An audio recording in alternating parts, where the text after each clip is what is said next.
கர்த்தருக்கு ஸ்தோத்திரம். கர்த்தர் நல்லவர், அவர் கிருபை என்றும் உள்ளது. இந்த நாளுக்காக எடுத்துக்கொள்ளப்பட்ட வேத வசனம் நெகேமியா 9வது அதிகாரம் 21வது வசனம். 40 வருஷ காலமாக வனாந்தரத்தில் அவர்களுக்கு ஒன்றும் குறைபடாதபடிக்கு அவர்களை பராமரித்து வந்தீர். ஆமென். தேவன் இஸ்ரவேல் ஜனங்களை வனாந்தரத்தில் 40 வருஷமாக நடத்தி வந்தார்.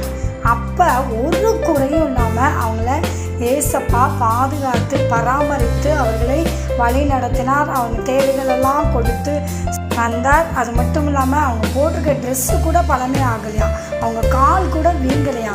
அப்படி ஏசப்பா அவர்களை இஸ்ரவேல் ஜனங்களை வனாந்தரத்தில் அதிசயமாக நடத்தி வந்தார், பராமரித்து வந்தார். அதே போல் இன்றைக்கு உங்களையும் அவர் பராமரிக்கிற தேவனாக இருக்கிறார்.